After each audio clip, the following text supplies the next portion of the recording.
ಜಿ5 ಇರುವಾಗ ನೀವು ನಿಮ್ಮ ನೆಚ್ಚಿನ ಶೋಗಳನ್ನ ಎಂದಿಗೂ ಮಿಸ್ ಮಾಡಿಕೊಳ್ಳುವುದಿಲ್ಲ. ಅದು ಸಂಪೂರ್ಣ ಉಚಿತವಾಗಿ.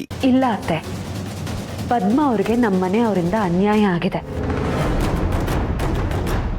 ಅವ್ರಿಗೆ ನ್ಯಾಯ ಸಿಗೋವರೆಗೂ ಮನೆಯಿಂದ ಆಚೆ ಕಳ್ಸೋದಕ್ಕೆ ನಾನು ಬಿಡಲ್ಲ. ನೋಡು ಹುಡುಗಿ, ನನ್ನ ಹತ್ರ ಮೊಂಡ ಹಠ ಮಾಡಿದ್ರೆ ಪರಿಣಾಮ ಏನಾಗತ್ತೆ ಅಂತ ನಿನಗೆ ಚೆನ್ನಾಗಿ ಗೊತ್ತಿದೆ. ಎಲ್ಲ ಗೊತ್ತಿದೆ ಅತ್ತೆ, ಆದರೆ ಅವ್ರು ಇಲ್ಲೇ ಇರಬೇಕಾದವರು. ಯಾಕೆ ಇವಳು ಇಲ್ಲೇ ಇರಬೇಕು? ಅವರು ಸಹ ನಂತರ ನಿಮ್ಮ ಥರ ಈ ಮನೆ ಸೊಸೆ. ಈ ಮನೆ ಮೇಲೆ ನಮಗೆ ಎಷ್ಟು ಹಕ್ಕಿದೆಯೋ ಅವ್ರಿಗೂ ಅಷ್ಟೇ ಹಕ್ಕಿದೆ. ಅದೇ ಅಲ್ವಾ ನ್ಯಾಯ?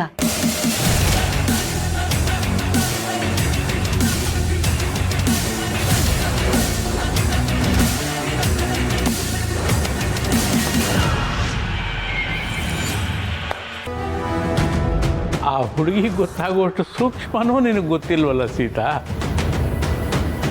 ಪದ್ಮ ಈ ಮನೆ ಸೊಸೆ. ನೀನು ಒಪ್ಪಿಲ್ಲ ಅಂದ ತಕ್ಷಣ ಸತ್ಯ ಸುಳ್ಳಾಗಲ್ಲ ಅಲ್ವಾ? ಹೌದು ಅತ್ತೆ, ಸತ್ಯನ ಒಪ್ಕೊಂಡ್ರೆ ಸುಲಭವಾಗಿ ಅರ್ಗಿಸ್ಕೊಳ್ಬಹುದು. ಇಲ್ಲ ಅಂದ್ರೆ ಅದು ನಮ್ಮನ್ನೇ ಸುಡುತ್ತೆ. ಪ್ಲೀಸ್ ಅರ್ಥ ಮಾಡ್ಕೊಳ್ಳಿ ಅತ್ತೆ. ವಿತಂಡವಾದ ಮಾಡಬೇಡ ಸತ್ಯ. ಯಾವುದು ಸುಳ್ಳು, ಯಾವುದು ಸತ್ಯ, ಯಾವುದು ನ್ಯಾಯ, ಯಾವುದು ಅನ್ಯಾಯ ಅಂತ ನನಗೂ ಚೆನ್ನಾಗಿ ಗೊತ್ತಿದೆ. ಅತ್ತೆ, ಒಂದೇ ದೃಷ್ಟಿಕೋನದಲ್ಲಿ ಯೋಚನೆ ಮಾಡಿದ್ರೆ ಹೇಗೆ ಹೇಳಿ? ಒಂದ್ಸತಿ ಪದ್ಮ ಅವ್ರ ದೃಷ್ಟಿಯಿಂದನೂ ಯೋಚನೆ ಮಾಡಿ.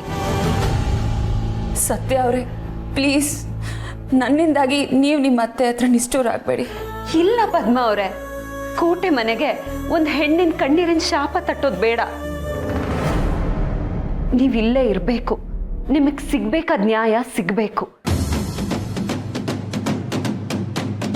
ಅತ್ತೆ ನೋಡಿ, ನಿಮ್ಮ ಮುಂದೆನೇ ಇಷ್ಟೊಂದೆಲ್ಲ ಮಾತಾಡ್ತಿದ್ದಾಳೆ.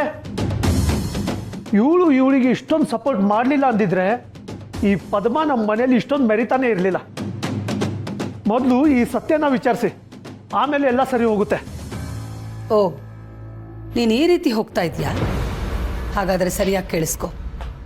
ನಿನಗೆ ನಾನು ಬೇಕಾ ಇಲ್ಲ ಇವಳು ಬೇಕಾ?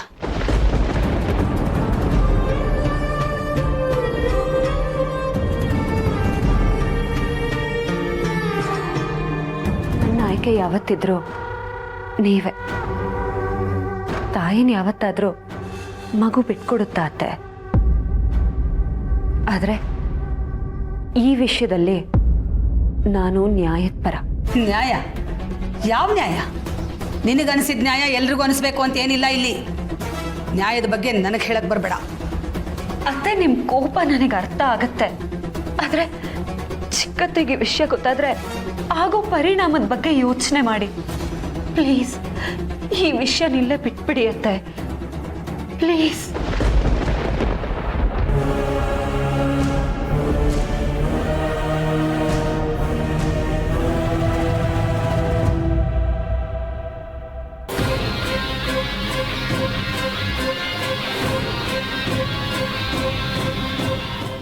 ಜಿ5 ಆಪ್ ಡೌನ್ಲೋಡ್ ಮಾಡಿ ಎಲ್ಲಾ ಸಂಚಿಕೆಗಳನ್ನು ಸಂಪೂರ್ಣ ಉಚಿತವಾಗಿ ನೋಡಿ.